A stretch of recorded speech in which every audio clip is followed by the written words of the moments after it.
नमस्कार। हमने अभी तक अपनी चर्चा की रुद्र के बारे में कि रुद्र क्या है, और फिर ये भी समझा कि रुद्राभिषेक क्या है, उसके 5 चरण क्या हैं, और उसके बाद में ये भी जानना चाहा कि क्या वास्तव में रुद्राभिषेक स्वतः ही हो रहा है। क्या ये एक ऐसी प्रक्रिया है जो श्रावण मास में अपने आप में स्वस्फूर्त बढ़ जाती है हमारे अंदर होनी। तो क्या है ये, कैसे रुद्राभिषेक हमारे अंदर और नित्य निरंतर संपन्न हो रहा है। तो इसको समझने के लिए ये जानना जरूरी है कि रुद्राभिषेक के, जैसे हमने बात की, 2 भाग हैं, रुद्र क्रिया और अभिषेक के। तो अगर आप देखें तो श्रावण मास में जिस समय दिन का समय होता है तो सूर्य इतना तीक्ष्ण होता है, और सूर्य जब निकला होता है तो उस समय इतनी गर्मी पड़ती है कि वास्तव में वो रुद्र कहलाती है। टेम्परेचर 40 का होगा लेकिन महसूस होता है 60 का, 65 का, 55 का, क्योंकि ह्यूमिडिटी बहुत बढ़ी हुई होती है उस मौसम में। तो इसलिए फील लाइक बहुत ज्यादा हो जाता है। टेम्परेचर कम होता है लेकिन फील लाइक मच मोर। दूसरा जो भाग है वो ये है कि इन्हीं दिनों में जब गर्मी बढ़ जाती है तो फिर सडनली एक बादलों का समूह आता है और रेन यानी वर्षा प्रारंभ हो जाती है। तो यही एक प्रकार का अभिषेक है। तो वास्तव में अगर देखा जाए तो इसमें 3 की कंपोनेंट्स हैं, 3 की एस्पेक्ट्स हैं इसके जो जरूरी है। धरती, अर्थ, सन जो ये रुद्र की क्रिया कर संपन्न कराता है, और मून जो कि कंडेंसेशन कराता है, इससे बादल बरसते हैं, पानी वापस झमझमा के गिरता है धरती पर। तो ये तीनों के तीनों अपने आप में जब एक ऐसी अवस्था में होते हैं, एक व्यवस्था में होते हैं वर्ष के उन दिनों में, तभी श्रावण मास संपन्न होता है, तभी रेनी सीजन आ रहा होता है। अब अगर ऐसा भी है तो फिर हमें गर्मी लगती कैसे है? How do we feel heat? And is there any way to make it better so that we don't feel heat, rather we are able to condense this heat in ourselves and utilize it for our development, spiritual development. तो सबसे पहला सवाल कि ये heat लगती कैसे है? तो हीट का या पता हमें ऐसे पता चलता है गर्मी का, क्योंकि टेम्परेचर डिफरेंस वो मानक है जिसके माध्यम से हम समझ पाते हैं कि गर्म या ठंडा है। अब मान लीजिए आपका हाथ बहुत गर्म हो, तो जो नॉर्मली आपको गर्म लगती चीज वो भी जो है आपको ठंडी सी लगेगी। लेकिन अगर आपका तापमान बहुत कम है और अगर आप एक भगोने को छुएंगे तो आपको पता चलेगा कि कितना गर्म है वो, क्योंकि वहां से गर्मी, वहां से हीट एनर्जी आपके अंदर फ्लो करना शुरू कर देती है। यही है टेम्परेचर डिफरेंस, जो हमारे को रिलेटिविटी का बोध कराता है, दोनों के बीच में जो सापेक्ष है उसका बोध कराता है। अब जब ये समझ में आ गया कि हीट क्या है, तो ये भी समझना जरूरी है कि इस हीट को, इस फायर को अगर हम कंडेंस कर सकें अपने अंदर, तो ये हमारे लिए एक कंट्रोल्ड रुद्र के रूप में, जैसे न्यूक्लियर पावर हाउस का हमने एग्जांपल लिया था लास्ट चर्चा में, ये एक कंट्रोल्ड रूप में हमारे शरीर को ट्रांसफॉर्म कर सकने की क्षमता इसमें है। तो अब इसे कैसे जो है कंट्रोल किया जा सकता है, कैसे समझा जा सकता है? तो तंत्र में, योग तंत्र में एक क्रिया आई है और वो है कला आवाहन। अब कलाएं क्या है? कलाएं हैं एस्पेक्ट्स और कैरेक्टरिस्टिक्स और विमाएं और हिस्से, पार्ट, जो मर्जी बोल लीजिए, जो उसकी एक एक अपने आप में विशेषता को अनुभव कराते हैं। अब जैसे अग्नि की 10 कलाएं हैं, तो अग्नि की 10 कलाएं क्या हैं? 3 कलाएं हैं जो कि लस्ट से, काम से, डिजायर से, इच्छा से जुड़ी रहती हैं। 4 हैं जो हमारे डाइजेशन को, डाइजेस्टिव फायर को, जठराग्नि को कहलाती हैं और मजबूत करती हैं। और शेष 3 समय से संबंधित है, टाइम से संबंधित है। तो अगर देखा जाए तो 3 नीचे हैं, उनके भी नीचे 4 हैं स्वादिष्ठान और मूलाधार चक्र में मिला करके, और 3 हैं जो आज्ञा चक्र में है, समय से रिलेटेड। अब इन कंडेंस्ड फॉर्म्स को फायर की अगर हम किसी प्रकार से इनका पूजन कर सकें, इनको एक्टिवेट कर सकें, तो जो हम बात कर रहे थे फायर को कंडेंस करने की अपने शरीर में, कि पूरा शरीर जो है जलने की तपने की बजाय सुषुम्ना में ही वो स्थित हो जाए, तो संपन्न हो सकता है। तो इसकी एक पूरा विधान बन गया कि किस प्रकार अग्नि कलाओं का अपने शरीर में स्थापना करी जाती है। अब अगर हमारा शरीर में वो तापमान, जैसे मैंने चर्चा करी, बढ़ा हुआ होगा अंदर का, तो बाहर से हमें गर्मी नहीं लगेगी। और इसी कारण से आपने देखा होगा योगियों को कि वो इतने चारों तरफ आग जला लेते हैं और उसके बीच में बैठ जाते हैं और उसके बाद भी इतने प्रसन्न अवस्था में रहते हैं, आनंदित रहते हैं, कोई शिकन की रेखा नहीं होती, कोई परेशानी नहीं होती उनके मुख पर, क्योंकि वो अपने अंदर और बाहर के तापमान को बराबर कर चुके हैं। और वो जो अंदर का तापमान है, जो सुषुम्ना का तापमान है, वो इन 10 कलाओं से 3-4-3 से पूर्ण रूपेण व्यवस्थित हो जाता है। तो अब होता क्या है, जब हम इसको कंडेंस करते हैं अपने अंदर या इनको कलाओं के रूप में आवाहन करते हैं फायर को, तो ये नीचे से ऊपर तक, सुषुम्ना के एक छोर से दूसरे छोर तक स्थापित हो जाते हैं। और इस कारण से हम ऊर्ध्व गति कर लेते हैं। हम प्रारंभ करते हैं मूलाधार से और हम पहुंच जाते हैं आज्ञा चक्र में।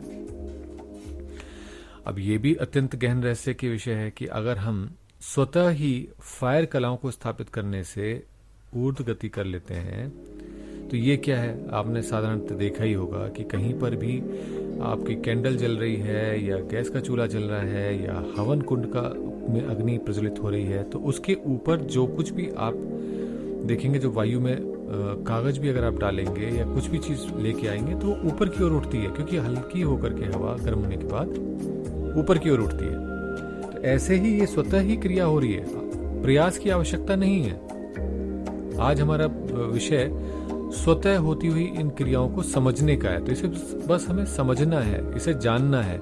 इसको संपन्न होने के लिए जो आवश्यक सामग्री है वो प्रदान करनी है। फायर की कलाओं को स्थापित करना है, शेष वो अपने आप हो रहा है। अब जब हम आज्ञा चक्र तक पहुंच ही जाते हैं, राइज करते हैं, ऊर्ध्व गति करते हैं सुषुम्ना के अंदर, तो हम अपने क्राउन में पहुंच जाते हैं, मस्तिष्क में पहुंच जाते हैं।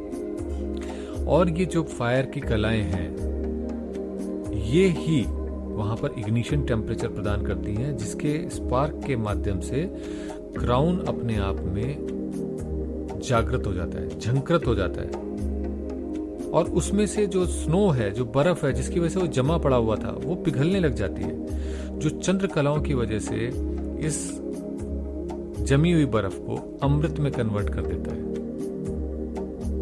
तो अब जब क्राउन सॉफ्ट हो जाएगा, जागृत हो जाएगा, तो क्या होगा, जैसे हम बच्चे थे, बाल सुलभ हो जाएंगे और हम उन नए नए विचारों को, ध्वनियों को, ब्रह्मांडीय ऊर्जा को प्राप्त करने लग जाएंगे। हमारी रिसेप्टिविटी क्राउन की बढ़ जाती है, सहस्त्रार चक्र की रिसेप्टिविटी बहुत बढ़ जाती है, वो पूरे यूनिवर्सल ग्रेस को एक्सेप्ट करने लग जाता है। और इससे जो बैरियर क्रिएट हो गया है हमारे बड़े होने के साथ साथ, वो बैरियर टूट जाता है। तो अगर आप देखें तो ये जो फायर है, ये सहस्त्रार को जागृत ही नहीं करती अकेले स्पाइरल करते हुए, बल्कि ये उस कॉस्मिक ऊर्जा को इस जागृत सहस्त्रार के माध्यम से प्रोसेस कर देती है, रिफाइन कर देती है, उसे इस रूप में ला देती है जो हमारे शरीर के लिए उचित हो। क्योंकि यूनिवर्सल एनर्जी, कॉस्मिक एनर्जी सारी हमारे शरीर को संभाल पाना हमारे शरीर के लिए असंभव है। सभी ऊर्जाएं हमारे लिए शुभ नहीं है, वो क्राउन उनको रिफ्लेक्ट कर देता है, जो श्रेष्ठ है उसी को एब्जॉर्ब करता है। अब इसके द्वारा प्राप्त हुआ ये जो अमृत है, जो चंद्रमंडल से प्राप्त हो रहा है, इस ऊर्जा के क्राउन में, सहस्त्रार में घूमने से उस अमृत को हमारे यहाँ पर दिखाने के लिए बताया गया है कि सहस्त्रार में एक कुंड है जिसके बीच में महामृत्युंजय बैठे हुए हैं और दोनों लोटों से, 2 हाथों में उनके लोटे हैं, बल्कि 4 हाथ हैं उनके और चारों हाथों में लोटे हैं। और वो जो है जिस कुंड में बैठे हुए हैं वो अमृत का बना हुआ है और उसमें से वो अमृत लोटों में भरते हैं और अपने ऊपर उसको डालते रहते हैं। तो यही क्रिया होती है। अलम्बुशा नाड़ी के माध्यम से ये अमृत ऊपर से सहस्त्रार से ड्रिप होना शुरू हो जाता है, आके तालू में इकट्ठा होता है, तालू से वो नीचे प्राप्त करने की क्रिया है, कभी उस पर चर्चा करेंगे। उसके माध्यम से ये अलम्बुशा में जब आ जाता है तो ये आगे आगे चलता हुआ पूरे शरीर के सारे फ्रंट में जितने भी अंग हैं, हमारे वाइटल ऑर्गन्स हैं, उन्हें नरिश कर देता है। पूरे शरीर का नरिशमेंट हो जाता है, रिवाइटलाइजेशन हो जाता है।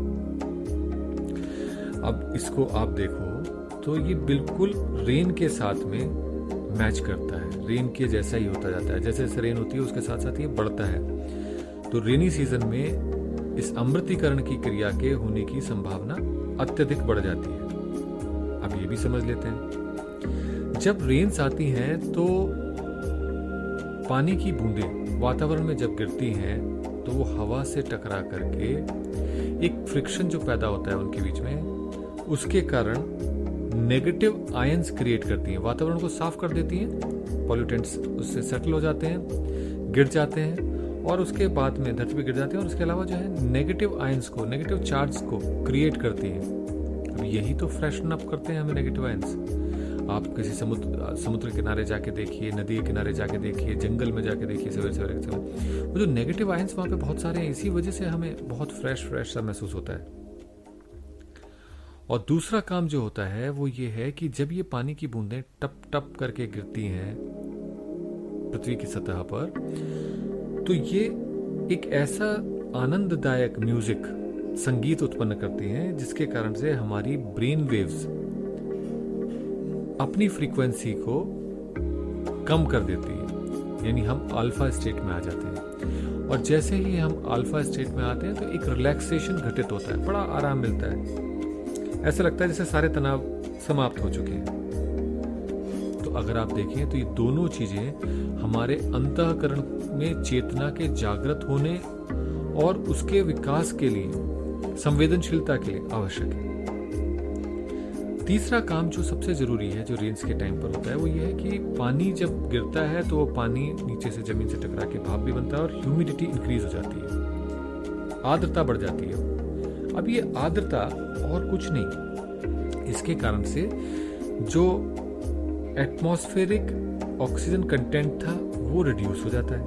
अब इसके रिड्यूस होने से क्या होगा, हमारी बॉडी एंड ब्रेन इसकी वजह से उनको ऑक्सीजन पूरी मात्रा में नहीं मिलती है और वो रिलैक्सेशन स्टेट में आ जाते हैं, उतने हाइपर नहीं रह जाते जैसे पहले थे। तो अगर आप इनको पूरे सेंटेंसेस को, तीनों को क्रियाओं को देखें तो बाहर से ये हमारे को शिथिलता की ओर लेके जाता है, तो अंतर से हमारी चेतना को बढ़ा देती है रेन्स।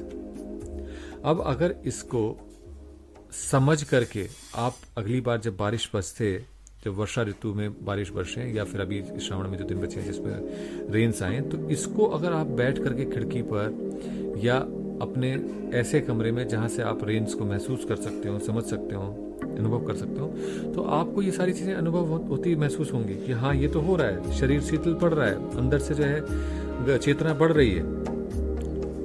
तो अगर ऐसा आप देखें तो समझ में आएगा कि रुद्र जहां पर सूर्य जब निकले हुए हैं तो वो हमारे अंदर की रुद्र क्रिया को बढ़ाते हैं। हमें सिर्फ उसको ट्रिगर करना है फायर कलाओं को स्थिर करके, स्थापित करके, और फिर रेन्स उसको ड्रिप करती हैं, गिराती हैं ऊपर से अमृत को और पूरे शरीर को नरिश करती है। तो ये क्रिया तो स्वतः ही हो रही है।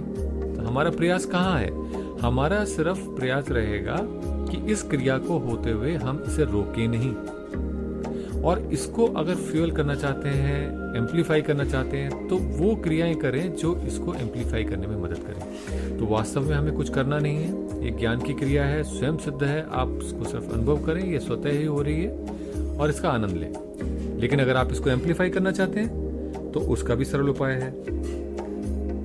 अग्नि, सूर्य, चंद्र की कलाओं का स्थापना, उनका आवाहन का प्रयोग सीख लें, और उसके बाद में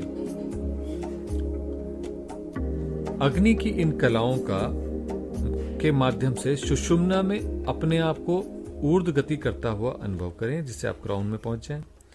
क्राउन में उस ऊर्जा को स्पाइरल करें। ये आपकी इंटेंट से होगा।